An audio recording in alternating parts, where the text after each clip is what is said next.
Today on Locked On Red Wings, should Detroit sign Vladimir Tarasenko? You're Locked On Red Wings, your daily podcast on the Detroit Red Wings. Part of the Locked On Podcast Network, your team every day.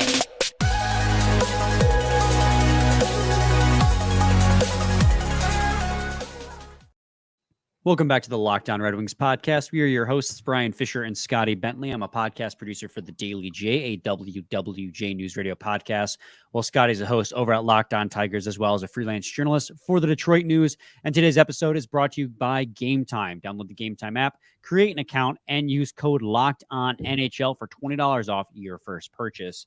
And on today's episode, guys, as you can see on today's show, if you're watching on YouTube, if you're listening to us via Spotify, the Odyssey app, or Apple Podcasts.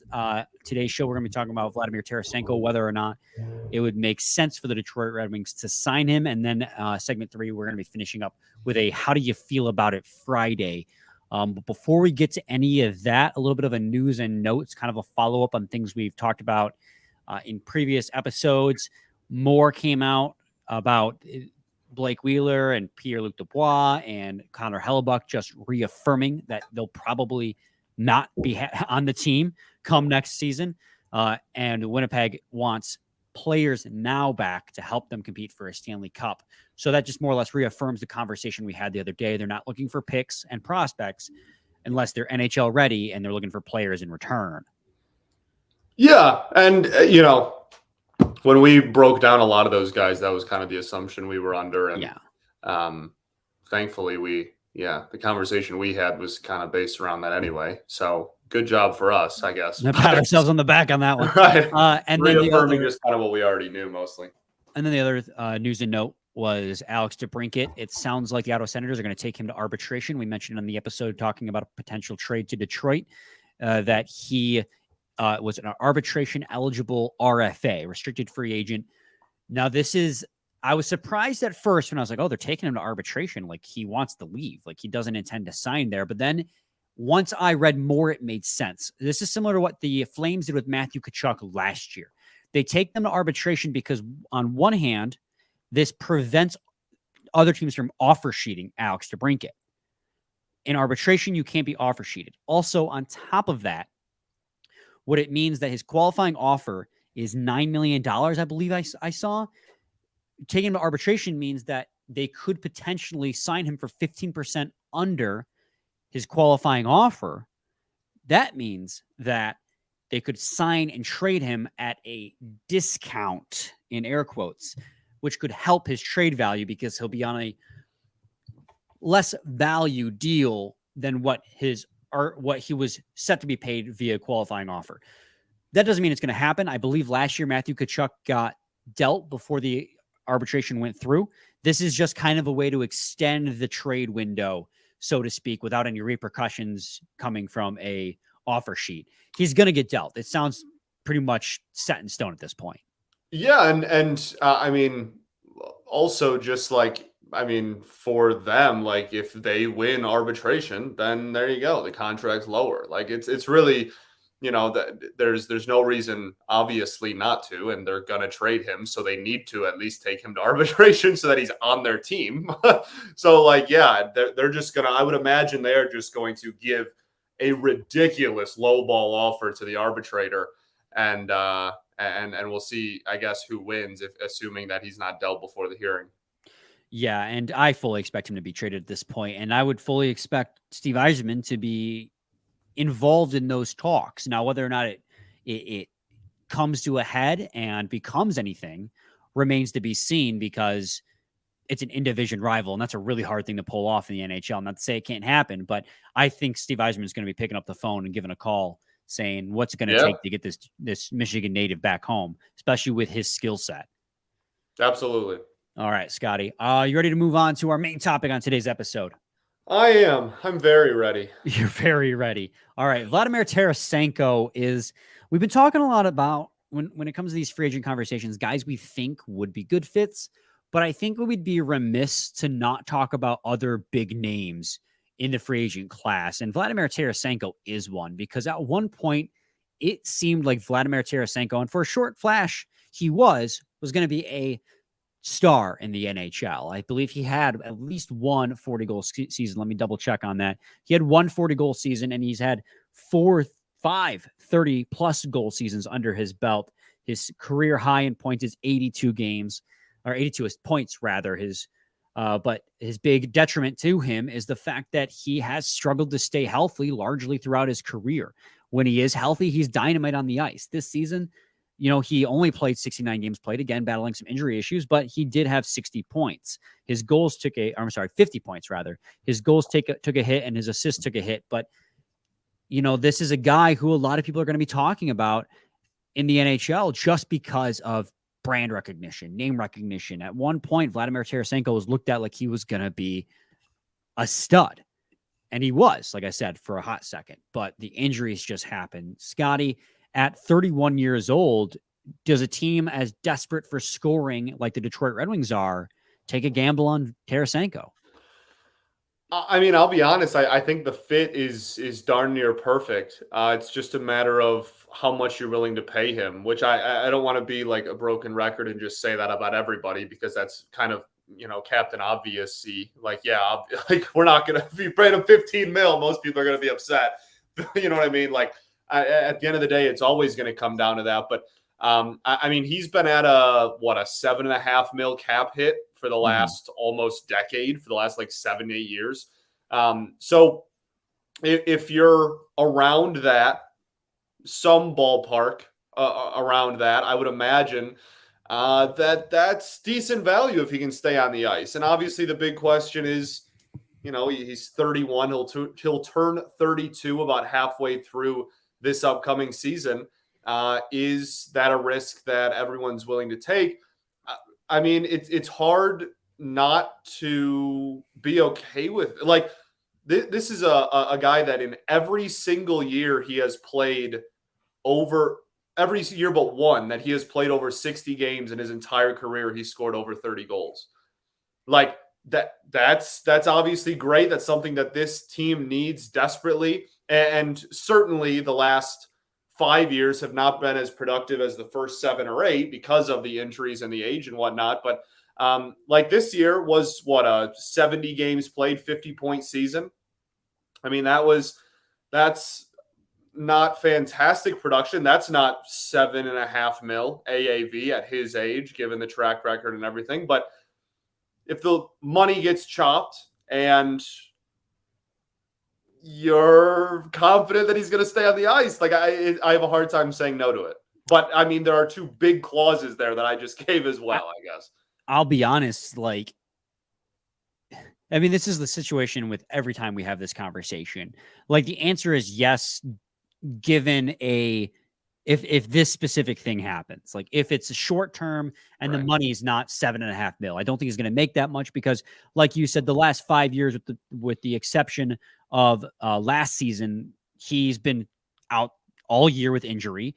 It's crazy. He started his career outside of his rookie season, where he only played 38 games played. Like, it was an upwards trajectory. He ended up having 1, 2, 3, 4, 5 straight seasons of 30-plus goals. One of which goal season at 24 years old. Yeah. One of which was a 40-goal season. Like I said, he was a star in the NHL for, a hot second. He's very good. 40-goal seasons. There you go. Yeah. And it's just, then the injuries happened, and he only played 10 games in 2019, 2020, and he only played 24 in 2020, 2021. And then the season after that, he got back to where he was. I remember that season too. People were like, Tarasenko's back, 82 points. And then this year, 50 points. It took another dip in production. So if given his age and his injury history, I would personally be, Scotty, very apprehensive about signing him to a contract unless it's short term, like 1 or 2 year, prove to me you still have it, on not like less money than he was just making. I can't wrap up. I mean, maybe if it's a 1 year or 2 year deal, you could swing it because it's going to be off your books in no time and you have plenty of cap space. But I don't think a lot of NHL teams are going to be willing to give him that money just based on his production having taken a huge hit due to the fact that he's been super injured. When he's healthy, he's a genuine game changer. Like, he can be that guy, him on the ice, but he's just never healthy these last few seasons. And that is a huge concern for me. I don't want to wrap up a long contract in a guy who's not going to be on the ice.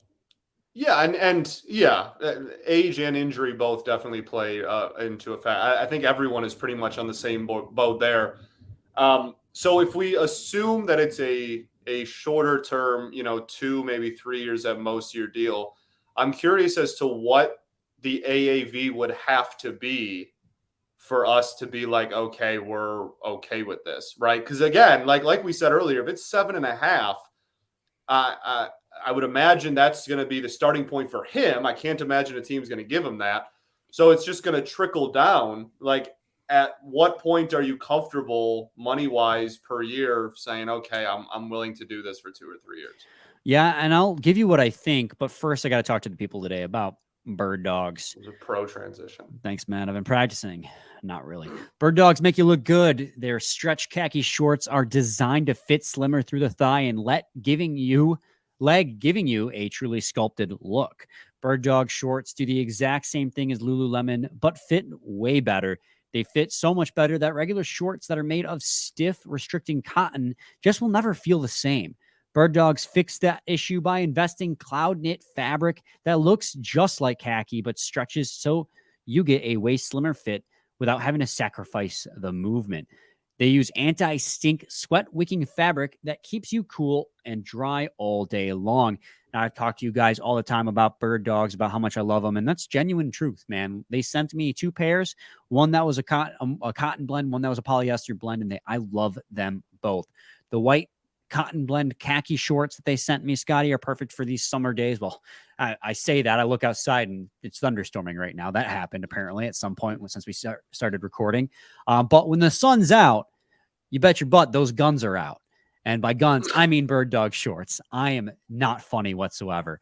But those other polyester blend guys are perfect for the gym. You can wear them as a swimming suit, and they both have inline built-in boxer briefs that are super comfortable. So check out Birddogs, guys. You won't regret it. Go to birddogs.com/LockedOnNHL for a free Yeti-style tumbler with your order. That's birddogs.com/LockedOnNHL for a free Yeti-style tumbler. You won't want it to take your Birddogs off. We promise. Segment 2, Locked On Red Wings podcast. Scotty, I just hope that you're not a real person. That was unbelievable. I was just going to say that I hope that my really bad attempts at humor come off as endearing and not as cringy as they probably do. Just like, I hope people hear that and they go, that's endearing, and not like, oh, because sometimes I say things and I go, why did I say that? That was really crazy, dude. That was crazy. It's crazy, not good. But Birddogs are awesome. Definitely try those out. My humor notwithstanding, the product is great. Vladimir Tarasenko, Scotty, you were asking what kind of deal it would take. Now, I'm going to be honest with you. When it comes to guys like this, guys that have a track record of success in the NHL, but are on the wrong side of 30 and have an injury history, when I try to guess contracts, I'll be blunt. I'm pure gut feeling. I don't have anything like backing me up on that. I don't have like any projection model to know this is what this guy's going to command. But based on pure gut instinct, I think if I'm Yzerman, I'm not comfortable giving him more than a 3-year deal max, 3 years max, and maybe $5 million. And I feel like that is completely, I think that's a non-starter for Tarasenko, but that's just me being super apprehensive about his injury history. And I know you, Scotty, probably are like, he still has it. I don't know. I'm not going to speak for you. I'm going to let you say your piece, but I'm more worried that he doesn't still have it in him long-term. Yeah. And I guess, I'm in a similar boat for sure. Like I'll say what I said yesterday again today. I'm not worried about the Red Wings dishing out a 4+ year deal here. Like I'm not really wherever he ends up. I highly doubt that he's going to be getting some 4 or 5 year deal just with the age and the injury history that we've already laid out in detail here. But I think if we can assume the years are going to be comfortable, like if we can assume that, if we can assume it's not going to be more than 3, which I'm with you on that. So we're going to assume that. I was also kind of in a similar ballpark there, AAV wise. Maybe like $500,000 either added on or taken off. I doubt it goes sub 5, to be honest. But like I'm kind of in a similar ballpark there. And when looking at the layout of the team, man, it's tough. It's a really tough conversation because, like, if you could guarantee 60 plus games each of the next 3 years for that, I would take that. I would take 5. I might even be able to be convinced at 5.5, to be honest, over the next 3 years with what he brings to a hockey team and being able to be that like second line center, like solidify guy. The center depth would immediately get leaps and bounds better. I could very easily be convinced of that. It's really, really scary. And I also don't know what the value is for his AAV, because it's when doing these predictions on what's a player going to get paid, what's a player worth, you look at other players historically that have been in a similar situation. The cap has never been bigger, so that's already kind of a weird part of it because the cap gets bigger and bigger every offseason now. But B, it's very difficult to find a comparable to like a point a game or better player when he was healthy for the first like almost 7 years of his career. Yeah. And then has barely been healthy for the last 5 and now is on the open market in his early 30s. Like, that's just a very niche thing. I don't know if teams are going to, like, if all 30 teams are going to be as apprehensible and he's not going to have a huge market. He's going to play somewhere, obviously, but like if the market's not competitive enough to drive up that price, or whether it's going to be a situation where people are going to go, look, like I said, the cap has never been bigger in the history of hockey. Let's go spend some money and take some chances on a guy that we know at his best is a 40-goal scorer. You know what this reminds me of? It reminds me of when the Pistons got Derrick Rose. Just a guy who early in his career was looked at like he was going to be a stud, but then banged up with injuries ever since. Like, the only difference is I still think that in the hockey sense, I still think that Tarasenko has the ability to be a very productive player, whereas Derrick Rose, like everybody, including Derrick Rose, knew what his role on the team was, and that was going to be like a 6th or 7th man. Like, no one was like, oh, the Pistons are bringing in Derrick Rose because maybe he'll be an MVP again. You know what I mean? And like, not that the Wings are bringing in Tarasenko thinking he's going to put up 40, but like, you know what I mean? Like, production-wise, like, he's going to be their second-line center, like, immediately, the second that he would put pen to paper here. Yeah. So okay, cool. There are 2 big reasons why I just don't think it's going to happen, though. One, I mean, Tarasenko does have his Stanley Cup already, but I think he wants to win still. Like, it's hard to get a guy like Tarasenko to come to a team like the Detroit Red Wings. And we've had Yzerman have guys buy in before. Like, that's not trying to say like that's going to be a problem, but Tarasenko knows he's on the wrong side of 30. He can't really afford to wait much longer to get his second cup, and I don't think that's as big of an issue as my second point. My second point being, I don't think the Red Wings are in a position to take a gamble on a guy.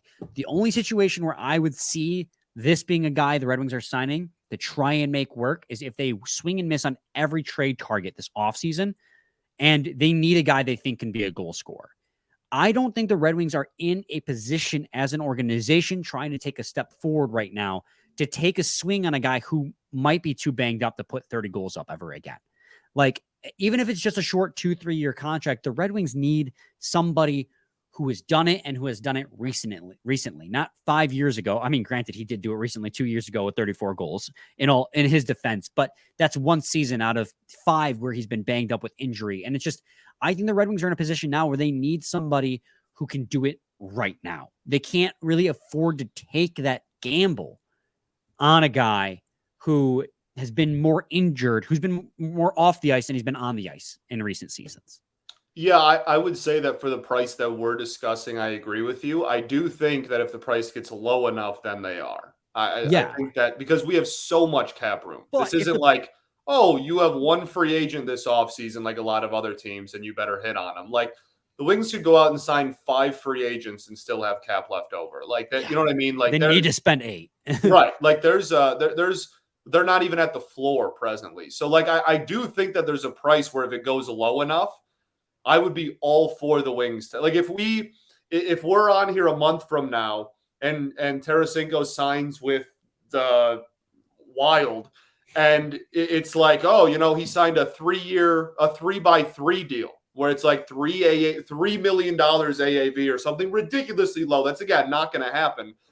Then I'd look and be like, all right, well, I wouldn't have minded that because that's easily expendable if it doesn't work out. That's not hindering the team's spending. But I agree at the price that we both seem to believe is likely going to take to land him. I would agree. The Wings are looking for long-term help that is a lot more not proven, probably isn't the right word to use with him, but is a lot more dependable, guaranteed, I guess. Yeah. And you brought something up too that I think is kind of the nail in the coffin in this conversation for me is that, if the price gets low enough, then I'd say yes. Well, if the price gets low enough, every team in the NHL would say yes. Because at that point, it becomes a good enough gamble that you're willing to, roll the dice on. And then Stanley Cup contender is going to be in there. I mean, honestly, I think a guy like Tarasenko has two types of teams. You're either going to get a rebuilding team that can take a flyer on a guy that it's like the Red Wings were early in their rebuild that can just give money to a guy and see if they get lucky. Or you're going to get a Stanley Cup contender that is trying to run it back and is hoping that this player has enough left in their tank to help them get over the edge. The Detroit Red Wings are neither of those teams. They're in that frothy middle, as we like to say right now. They're trying to get slingshotted into contention. Yeah, and I don't think Tarasenko at 31 with all of his injury history is that guy who can slingshot them back into contention. In the end, I guess I'm going to wrap up the conversation because we got to move on to our second ad read here. My final thing is I would say yes if the circumstances were specifically short-term, low price, but I don't see that being the case. I see there being a bidding war on this weak market for a guy who has name recognition and does have a history of success, albeit 5 years ago. So I just don't see the Red Wings really seeing this guy as a realistic option unless they just swing and a miss on every other target on the trade market. Yeah. I think your last point there was a really good one as well. Just of the free agent market is weak. Like this is a free agent market in which this dude is going to be one of the more coveted forwards on the entire market. And so I think that would probably lead the price to not dip too terribly low either. Exactly.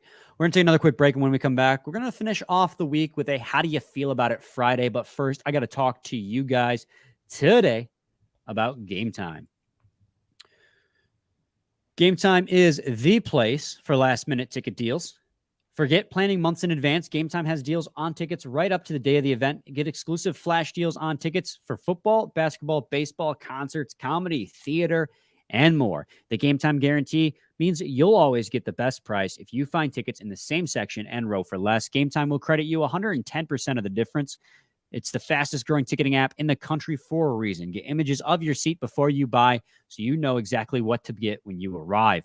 Buy tickets in a matter of seconds, 2 taps, and you're set, and they're sent directly to your phone, so you never have to dig through your email. Snag the tickets without the stress with Gametime. Download the Gametime app, create an account, and use code LOCKEDONNHL for $20 off your first purchase. Terms apply. Again, create an account and redeem code LOCKEDONNHL for $20 off. Download Gametime today. Last-minute tickets, lowest price, guaranteed. Segment 3, Locked On Red Wings podcast. Scotty, let's have a how do you feel about it Friday? It's been a while since we've had one of these. How should we lead things off? I got one. How do you feel about the possibility of the Detroit Lions getting Hard Knocks, running it back for a season 2? It's pretty wild. I mean, it didn't seem to negatively affect the team last year. So like I'm anytime we can get a peek behind the curtain at that organization, I'm gonna be pretty pumped. I don't know. I am still very much of the belief that I doubt it happens. Like I don't think that that's like a likely scenario, but I have heard that they are struggling to find a willing participant. There's also a list of like 4 teams that they can quote unquote force to do it, just with like their contract with the NFL. So yeah, we'll see. We'll see. I highly doubt that it is going to happen. I really do, but it is kind of cool that last year's was such a success that they're like, hey, let's run it back. The Bengals back in the day did it like twice in 3 years, I want to say. There was a stretch there where before Joe Burrow even, like the bad Bengals got it like twice in 3 years. Like so Andy Dalton, the Red Rocket? They're not afraid to do that. But yeah, I mean, I'm for it if it happens. I just don't think it's going to. Yeah, as a viewer, I love it. Like it was such a fun watch, but I would be hesitant, especially if they get the mid-season one. Like, I just don't want distractions. Like, this is supposed to be the year. This is supposed to be the team that I don't finally want the mid-season one. Yeah, I want the real Hard Knocks, like the 5 episodes leading up to week 1 of the regular season, and that's it. I just don't want anything getting in their way. Either. No, the Cardinals had the mid-season one last year, and I don't even think anyone watches the mid-season one. Yeah, well, also the Cardinals were bad and we're going to be bad, so I don't know. Yeah. It's just like no one cares about mid-season. Like that's. I don't know. No one cares about the mid-season one. That like everyone only really cares about like the Hard Knocks, which is the preseason and whatnot. So, how do you feel about thunderstorms? I love them. I used to, like any child, I was terrified of them as a kid, and then turned into loving them and vibing with this one right now. Excited to stop talking to you so I can vibe with it better in about 5 minutes here. Wow, that's tasteful. No, I agree though. It sounds like it's gonna last a while. Glad the Tigers are playing in Minnesota today. Oh, so you mean where the air quality is horrible again?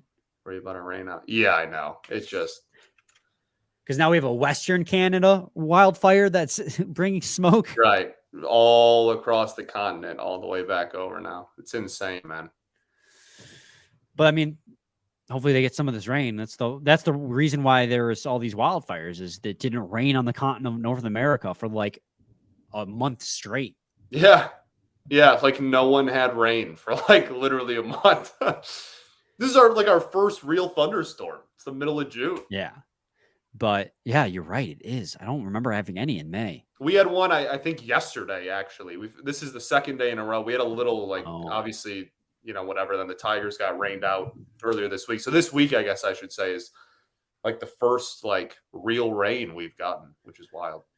How do you feel about the NHL season officially being over and we are now officially into the off season? I'm pumped just because NHL off season is kind of like reality TV. Like it's going to be juicy. It's going to be pretty electric. There's going to be a lot of trades going on. We already know of several players that are like 100% getting traded. Obviously, free agency, the draft. I'm super pumped for this draft.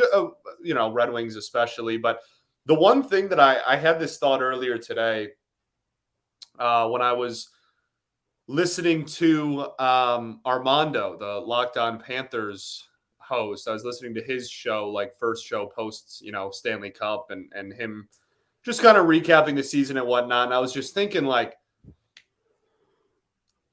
I can't wait until the Red Wings are at a spot where we don't have to start our offseason discussion in the middle of April. Like he's just now starting offseason content on June 15th, bro. He's probably like, man, I have so much to get through and so little time to do it. Like he's like strapped for how he's going to talk about all the offseason stuff he's got to talk about in time. And we've been doing offseason stuff for 2 whole months, 5 days a week, sometimes 4, but it's just like, it's crazy. Like, I don't want to sound, I'm not asking for like a cup run next year, but just, I am for the sake. Well, I mean, okay, I guess I love one. Just for the sake of not like like we struggle with what we're going to talk about or whatever, but just in the sense of like, I miss I miss being in the playoffs for sure, but I miss not having to think about the offseason until like at least May. You know, I miss that. I miss like all the other teams, you know, like half the league, you're like, yeah, like go have your offseason, whatever. And us being one of the teams where it's like, all right, we don't even have to worry about who's coming back, who's not, whatever. I miss kicking that can down the road because it's been, 7-8 years since we've had that. Scotty, I should absolutely not be allowed to make the backgrounds anymore for our Did you StreamYard. spell another name wrong? Not a name, just a word. A boot? It's just the Canadian spelling. A boot. A boot at Friday. A boot. Oh, wow, I almost thought there was 3 there for a second. Yeah, that was. How do you feel about a boot? I've never been good at proofreading, and it's the bane of my Clearly. existence. 2 O's in there. How do you feel a boot at Friday? It's just the Canadian, man. This is hockey, eh? Friday. Hooky, eh? Let's see. Is it, I don't know. Is it? Yeah. How do you feel about, I asked, how do you feel about the season being over? Oh, right. You bum. How do you feel about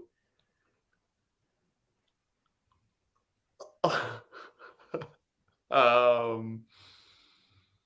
already asked you how you felt about Monty a couple of weeks ago, didn't I? Maybe. I think so. We talked about it. I do remember talking about it. Yeah, I feel like we did. How do you feel about Zion? What? How do you feel about Zion? I mean, we're not talking about that right now.